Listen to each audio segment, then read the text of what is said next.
Je vous le disais donc à l'instant dans les titres, une nouvelle journée sous haute tension à Cotonou au Bénin. Des rassemblements hostiles au pouvoir en place se sont tenus à certains endroits de la ville. Hier déjà, des affrontements ont opposé les forces de l'ordre aux manifestants. L'un d'entre eux a succombé aujourd'hui à ses blessures. Emmanuel Sodji, bonjour. Emmanuel, vous êtes la correspondante de France 24 à Cotonou. Quelle est la situation à l'heure où l'on se parle, Emmanuel? Écoutez, les activités ont repris ce matin normalement en ville. La circulation est intense, mais on voit encore les stigmates de la veille avec les restes de pneus brûlés, des commerces vandalisés, beaucoup de dégâts matériels. Donc, en revanche, devant le domicile de l'ancien président Boni, au fil de la matinée, il y a eu de plus en plus de monde encore à venir. Ce sont des partisans qui sont revenus nombreux devant chez lui. Ils scandent des messages de soutien à l'ancien président. Et puis, face à son domicile, il y a une présence discrète des forces de sécurité, des militaires et un peu plus loin des éléments de la police.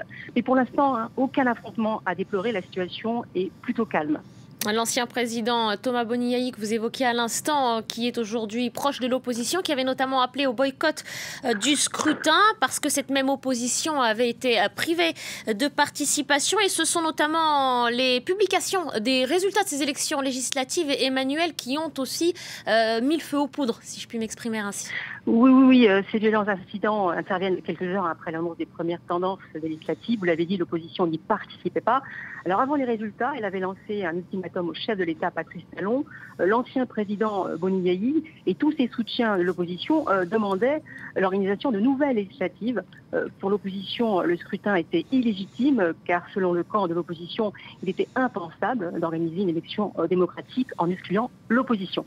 Alors pour rappel, les partis d'opposition n'ont pas été qualifiés par la commission électorale pour participer au scrutin.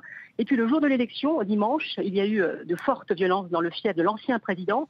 Ces violences ont empêché l'ouverture des bureaux de vote, mais ces incidents n'ont jamais été condamnés par l'ancien président Boni. Alors tout est parti hier donc de la surveillance par des policiers du domicile de l'ancien président.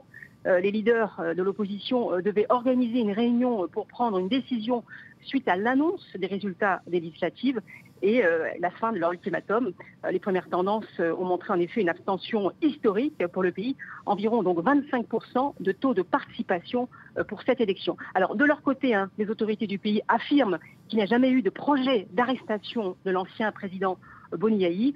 Ce matin, la ville de Cotonou est sous surveillance policière. Merci beaucoup Emmanuel pour ces toutes dernières informations en direct depuis Cotonou.